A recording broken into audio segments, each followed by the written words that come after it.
என் அக்காவுடைய 7வது மாதம் சீமந்தத்துக்காக ரிட்டன் கிஃப்ட்லாம் வாங்கிட்டு வந்தாங்க. அம்மா, அப்பா, அத்தையெல்லாம் போய் சவுகார்பேட்டையில. என்ன வாங்கிட்டு வந்தாங்கன்னா, நிறைய பிளாஸ்டிக் பாக்ஸ் வாங்கிட்டு வந்தாங்க. அப்புறம் வந்து வளையல் வாங்கிட்டு வந்தாங்க. ஸோ நெக்ஸ்ட் டே வந்து பிளாஸ்டிக் பாக்ஸில் வந்து 2 வளையல் வச்சு சாக்லேட், அப்புறமா வாழைப்பழம், பூ இதெல்லாம் வச்சு கொடுக்கலான்னு சொல்லிட்டு வாங்கிட்டு வந்தாங்க. ரொம்ப கலர்ஃபுல்லாக இருந்துச்சு வீடே. ஸோ நைட் வந்து நாங்கள் எல்லாருமே உட்காந்து ஒன்று ஒன்றா அரேஞ்ச் பண்ணி வச்சுட்ருந்தோம். எத்தனை பாக்ஸ் வருது, எத்தனை வளையல் போடலாம், பூ என்ன பூ, ரோஸ் வைக்கலாமா இல்லை மல்லிகைப்பூ வைக்கலாமா, ஒரே டிஸ்கஷன் போயிட்டு இருந்துச்சு. அப்புறம் நிறைய கண்ணாடி வளையல் வாங்கிட்டு வந்தாங்க. பார்க்க ரொம்ப கலர்ஃபுல்லாக அழகாக இருந்துச்சு.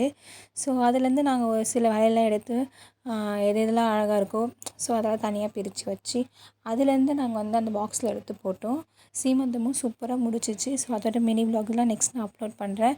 எல்லாருமே ரொம்ப ஹாப்பியாக வந்து சொந்தக்காரங்களாம் ஊர்லேருந்து வந்தாங்க. செம்ம ஜாலியாக போச்சு. ஸோ எல்லாமே அரேஞ்ச் பண்ணி வச்சு படுக்க ரொம்ப லேட் ஆகிடுச்சு.